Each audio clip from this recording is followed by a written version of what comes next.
Hello YouTube artist, I'm Kelly Hernig and welcome to the studio. Today I'm going to share with you a little bit of composition and design using my weekly stacks project. So this isn't a concertina book, it's a pocket concertina book. You can see it's not that big. But what I want to do is I want to be able to tell a story. So I want it to kind of flow and move in and out and just have a beautiful line of design, if that makes sense. I don't want to use like each page as its own design. I want to be able to flow from one element to the next. A lot of you ask me questions about my design and compositions, so I thought I would just share the process with you. When I am going for something like this, the first thing I do is I go to my objects. I call them curated collections because they've taken me years to collect. They are usually small things. Like here's a bag of little things. You can see it's just game pieces, little cards. There's some dominoes in there. There's some beads in there. There's some dice, some little animals, a bobbin. It's all little things like this that I collect. I usually keep them in little totes like this, and I've got them kind of according to what they are. Like this is all nature elements. I've got like a little snail in there. I've got some little figurines, and where I find these figurines are like at Hobby Lobby or Michael's in the like fairy garden section. I like to find little inspiration like this. Here was a fox. He was a Christmas ornament. And you can just see I've got a lot of different things in here. I've got some girls, I've got some turtles, I've got some Tim Holtz mushrooms. So anything goes. If I feel it goes with a collection, I kind of make a little tote for it. These totes I just found at like the dollar store or Target. They're skinny and I can fill them lightly and just go. So I'm going to share a couple more things that I have on my desk that are little things that I pull. You all know that I love leaves and nature things. So this is something that I keep on my desk. I change whenever I find cool things. These were from the garden at the end of the garden. They are blackberry lilies. I've got my acorns. I've got different kind of leaves in here, small. I've got bigger leaves in here. These are different colors from when I went on vacation. I like the pinks. I like the really almost buff titanium leaves. So I keep this on my desk. It's ever changing depending on the season. Right now it's winter, so I like to have something from the fall still on my desk. I also have a little box here. This was a Tim Holtz tin that I found, and it's filled with things that I find usually in like an antique store, on the ground, anything really. I'm like a magpie. If I see anything on the ground, I'm gonna buy it. I'm gonna find it. This is from a little antique store. I love the idea of that little, what is it? It's for a key. So it would go like this. So you can put the key in there. It goes, it's a little embellishment. I've got some rusted keys here. I've got some pencils. This one I found in a parking lot. I just really liked it. It's just like a chewed up piece of wood, but it reminded me of a pencil. I've got some metal bits. I've got some game pieces. I've got a zipper here. I've got a charm. I've got all kinds of stuff. You can just see. I like to keep a little thing like this too, that's all like found items. It just makes me happy knowing that if I'm looking for something small, I can go find my little tin and I bring it out. I also have a little cigar box here full of like paper kind of ephemera. You can see I've got tickets, I've got like a little lotto tag, I've got a game piece, I've got an old milk bottle cap. I've got some painted ephemera that I did. I've got some postage stamps, an old library card, a tag, some stamps. It's just filled with little bits and pieces because sometimes just something like this will get me very inspired. Like, oh yeah, let's put some berries on there. I've got this from a handmade watercolor. I just think it's a cool way to put paint on something just like this, showing values. It's simple, but it looks really cool in a journal. So when I'm getting ready to design, I pull out these little bitty things and I start looking through them and I'm like, what is inspiring me at the moment? Now, if you don't have anything like this, what I would suggest is go on Pinterest. Look for little collectibles, look for charms, look for anything that you're inspired by. If you like nature, look up different leaves, look up mushrooms, look up dried seed pods, look up all kinds of things. And I would also suggest, instead of buying all of these things, use your camera. Whenever you are out and see little cute things, like say something like this, instead of buying it, take a picture of it. You know, you can take a picture in your package, in the packaging, and you'll still be able to draw from it. We don't have to collect things. Now, I like collecting things because I also do photography. In every one of my newsletters, there's usually a photo of something that I found and what I'm inspired on how to use it. So from there, what I will do is I will start to think about, what do I want it to do next? Where do I want it to flow? I usually have some kind of nature because that's what I'm drawn to. So almost all of my elements here will have some kind of nature in it. As you see, I also collect more vintage looking things. If you are someone that collects fabric, or say sewing things or books, anything like that, I want you to think about how you can shrink that, capture its essence, and put it into something small. A tiny little book drawn this big with maybe just the cover or maybe a favorite passage would look really cool. Just say like hanging from the leaf here, make a square and do your book cover here, or write your little quote there. Make it personal for you. What I'm showing you is how I do it, but I want you to know that you need to bring your personality in. If you are someone who really likes art supplies, just think of all the art supplies that you can put in here. You can put brushes and paints and pen nibs and crayons and watercolor things. You can do all kinds of things. And if that is one of the objects that you want to display every single week, I want you to think about how you would do that. Like, I will have some kind of nature every single week. I can guarantee that.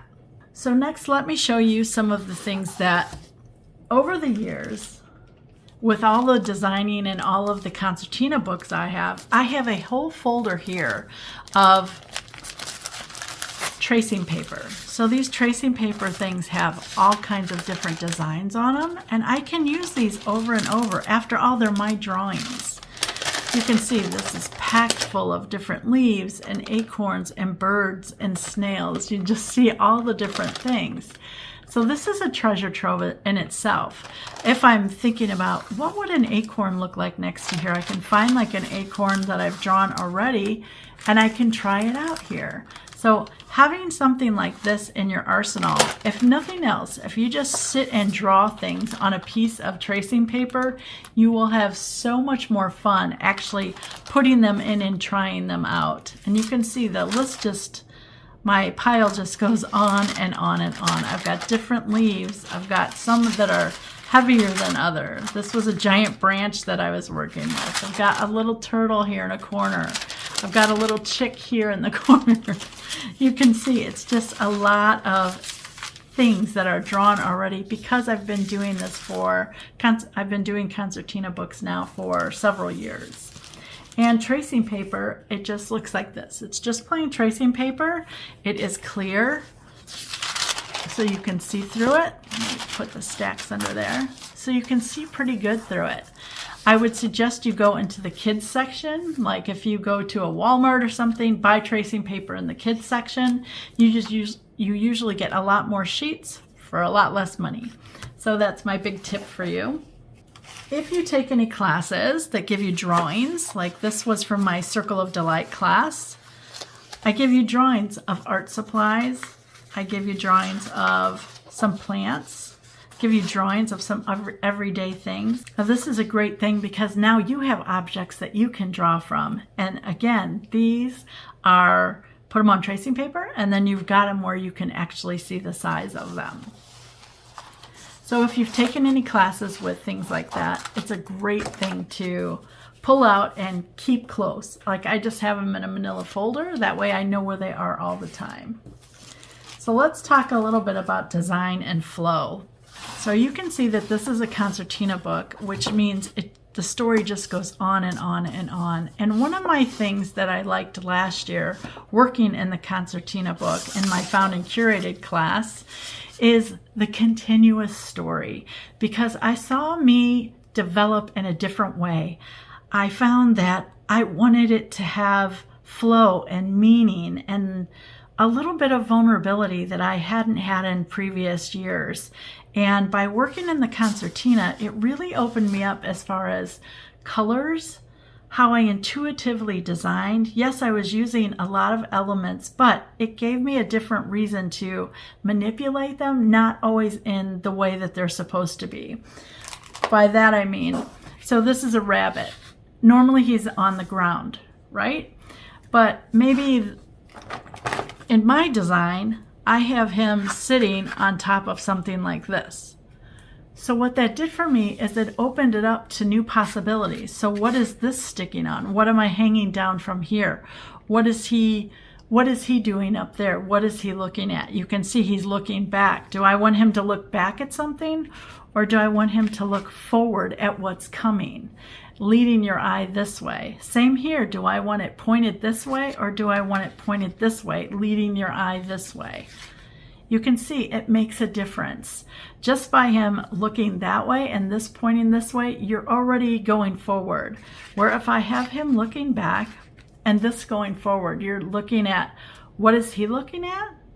But yet this is the stronger element because it's darker and it's got a very big point here. Like he almost blends with the background. So you're not going to notice him first. You're going to notice this big item first. Now, if this was a brown bunny and this was a white peg, you would see the bunny then looking back first, and you would not see this arrow unless you really wanted to see it with the white. So think about color, think about design, think about which way you want to draw the viewer or yourself, which way you want to take them in the story. Do you want them to notice something really cute on back here, or do you want them to keep moving forward with the story and seeing where it takes you? If you are interested in more storytelling aspects like this, you can save $50 in my found and curated class, and we do design in that every single month. I have a $50 coupon through January 31st, so take advantage of that before the price goes up to $297. The link is in the bio. So from here, let me show you how we're going to work this. I've taken a photo of my stacks, and then this is just a regular 8.5 by 11 because I want to show you how I work through the design one step at a time. So I'm going to bring you closer. And the thing I really want you to concentrate on when you are looking at something like this is, where are you looking next? Okay, this is the start of the book. That's why that hard edge is right here. But as I'm looking at this, I'm kind of moving this way. See how my eyes kind of moved that way? And I want you to think of your hand as a motion, right? So almost like you're dancing. Move it and see where it goes. Do you go up or do you go down? How do you take it? Because that tells a lot of your design aesthetic. Some of us like to just go straight across. Some of us like to flow up and down. Some of us like to go erratically, more like kind of sharp curves. That all depends on you. I usually like a flow that kind of goes up and down, but I like it to have a little more angular than softness, if that makes sense. A lot of this designing too gets easier the more you do it, because you become used to what you like and what you don't like, if that makes sense. So from here, like, do you just want to go straight? Do you want to go down? Do you want to flow over like this? How do you want that to feel for yourself? That makes a difference. We're all different. Do you want to add a circle? Do you want to add a square? Do you want a long rectangle? You see all the options. And each one is going to give you a different point of entry for the next stack. Remember, I want my stacks to kind of flow together so that they look like one. I don't want them to feel individual, like that's 1 week, this is week 2, this is week 3, this is week 4. I want them to have a continuous flow. So this is important to figure out for yourself. And like I said, try it with your hand first and see what happens. I know for mine, I've got this down here. I know I need to lead from here, but I don't want something to come straight this way. So what I was thinking is I've got a lot of space here. Do you see this empty space? So I'm just going to hang something down here. And these are quite sharp. So I'm thinking of maybe a circle. I could hang a circle here. See how it adds another element. And it's not sharp and straight like that. If I would have went sharp, so let's say like something like that, it's kind of the same shape. So by adding the circle, it's given me another shape to explore. Now from the circle, how do I make it stack? Remember, I need to have things that are stacking next to each other on top of one another. I'm going to go into my little tin box and see what I pull out. So I've got something like this. I've got a little rusted nail. I've got a piece of metal and some wire twisted around it. I've got some really old keys. I've got an old crayon here, and I've got that found piece. Each one of these would look kind of cool coming off of the circle. So I want you to think of this. Look what that did now. I've got something that I can display up here. I can move this. It's metal, so I can do whatever I want. I can make it go like this. See how now it can flicks you back? I can actually do something like this, where now I've got something that I can stand up here. I can turn it like this. I can turn it like this. Do you see how that makes connections? I've got something like this I could put here. It's just something to start. I've got the nail. I love the nails. I love the rust. But I've also got these little tiny keys. Look at the shape of some of these keys. Aren't they fun? So I've got something like this that I can do. I've got a long skeleton key here. I also want you to think about your paintbrushes. Here's a little crayon, Neocolor crayon. Here's a paintbrush. Here's a pencil. Use your art supplies in fun ways. I wouldn't make it this long, of course. I would make it a lot shorter like a stub, but these are fun things to pull. And because we're artists, it represents us in different ways. So I'm going to draw this little thing because this little thing intrigues me. I found it on the ground, but it reminds me of like a carpenter's pencil. So all I'm going to do is let's put a little bitty, let's make it long here. I want it to kind of go up.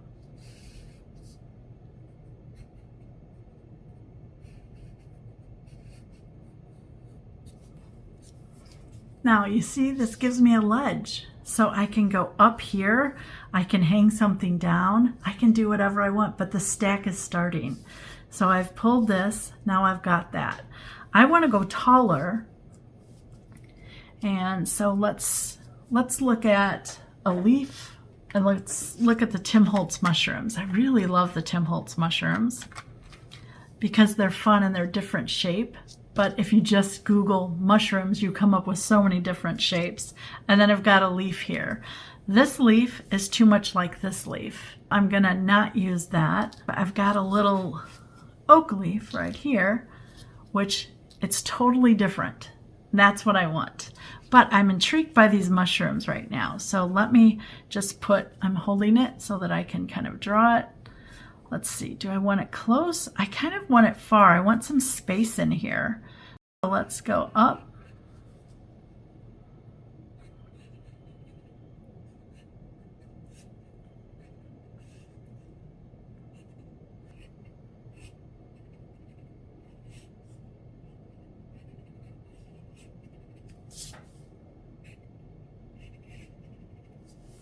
Look how fun. So you see the stack is building. I've got tinier mushrooms here, so why do one when I can do two? Let's put another one maybe here, maybe not as big. That looks nice. each grouping I'm trying to add 3 to 4 pieces. So this is 1, 2, 3, 4 so far. So I'm good. Now, is that enough for me? You know, I could put something here. I could put something down here. What I'm concerned about right now is this points up to that. I want this to kind of pull your eye down here. So that means this needs to be, let's think of a darker color. So maybe a brown to kind of pull your eye. And these I'm going to leave probably buff titanium so they don't really grab your attention. Now, if I wanted to go from here to here, what that means is you're skipping these 2 elements. So if I made this dark, let's say we made this dark like this, and this light like this, see where your eye is going straight up here? Where if I made this dark and this light, you're going to drop down here first and then follow this over to discover this guy. So color is very important.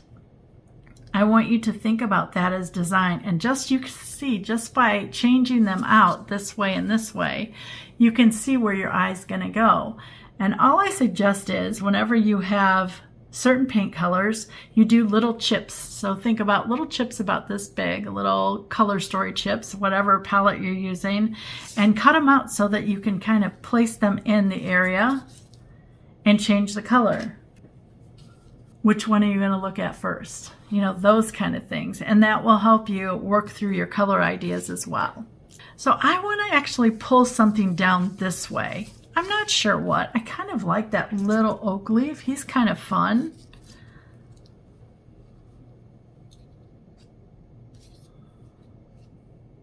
See how I'm changing it to see how I like it. Do I like it there? See how that kind of pulls your eye back this way? I could have it connect here, which extends that line. I could put it here, but to me, these are fighting each other then, and I don't want that. So I think I'm going to draw it that way underneath here. I want a little bit up above.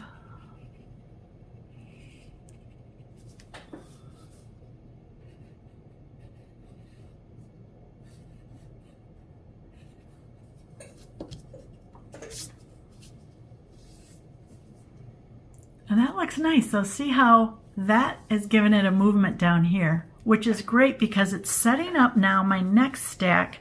I can have an element here. I can have a square come up here. Let's do kind of a square. I'm not trying to make this and this the same size because that'll be like, I've got 2 elements right here. So because this one is so fat, let's go a little skinnier here.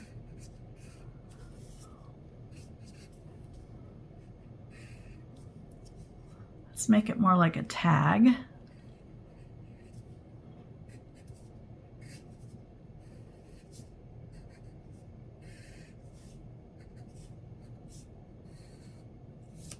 See how now it's connected, but yet it is starting a new piece here.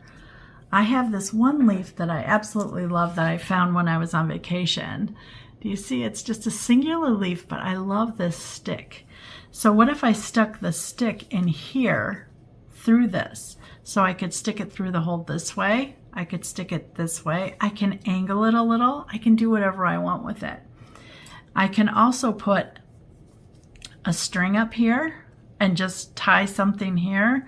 I can do, again, where's that little piece with the metal?